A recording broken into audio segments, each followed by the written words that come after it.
जय माँ काली मैया, हे दुर्गे मैया रक्षा करो माता। जय ठाकुर बाबा, राधे राधे महाराज। जय श्री कृष्ण। जय मेरे प्रिय भक्तों, आप सभी को प्रणाम। माताओं और बहनों को प्रणाम, बच्चों को आशीर्वाद। मेरे प्रिय भक्तों, ये माँ का दरबार है। माँ के दरबार बहुत ही मुश्किल से प्राप्त होता है। आप ये सोचिए, अगर आप अच्छा कार्य कर रहे हैं, धार्मिक जगह पे हैं, अगर ठाकुर जी हमारे, अगर इनकी शरण में आ जाते हैं तो ठाकुर जी हमारे ये भी हमारी परीक्षा लेते हैं, याद रखिएगा। अगर आप धर्म के रास्ते पे चलेंगे, अच्छाई के रास्ते पे चलेंगे तो ठाकुर जी हमारे अवश्य परीक्षा लेते हैं। अगर परीक्षा में पास हो गए तो आपकी सारी समस्याएं दूर हो गई।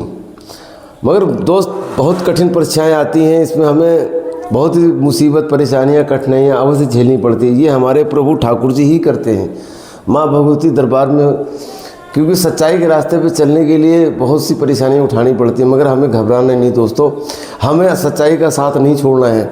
हमारे बड़े बड़े आगे देखो, कितने बड़े बड़े महात्मा हुए हैं, कितने बड़े बड़े संत गुरु हुए हैं, इतने इतने सारे, इन्होंने बड़ी कठिनाइयाँ, परेशानियाँ उठाई हैं, जब भी तो आज उनका धरती पे नाम है। प्रिय भक्तों, उसका ही नाम होता है प्रिय भक्त, जो कष्ट उठा के संत महात्मा धर्म का प्रचार करते हैं। क्योंकि धर्म का प्रचार करने के लिए हमें अपनी गर्दन भी कटानी पड़ जाती है कभी कभी। तो हम इस चीज़ का इतना अपना वो करो कि कम से कम हम माँ भगवती का, ठाकुर जी का, ये ठाकुर जी हमारे कुछ होने नहीं देंगे, हमारा हित कभी नुकसान नहीं होने देते, याद रखिएगा।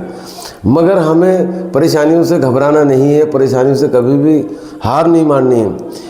अगर सच्चाई के रास्ते पे चले, हम चलते रहेंगे जैसे मैं चल रहा हूँ। हमें बहुत सारी परेशानी उठानी पड़ रही हैं, इतनी परेशानियाँ उठानी पड़ रही हैं, बहुत ही जिल्लत बर्दाश्त करनी पड़ती है, मगर हम लोग ये परवाह नहीं करते हैं। मगर जो हमें अपना कार्य करना है तो करना है, धर्म के रास्ते पे चलना है तो चलना है, धर्म का प्रचार करना है तो करना है।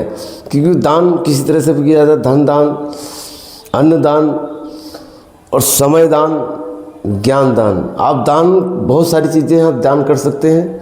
अगर आपके अंदर क्षमता है, करिए, समाज सेवा करिए। समाज सेवा का यही अवसर प्राप्त होता है। आपका दिन शुभ हो, मंगलमय हो। जय श्री राम।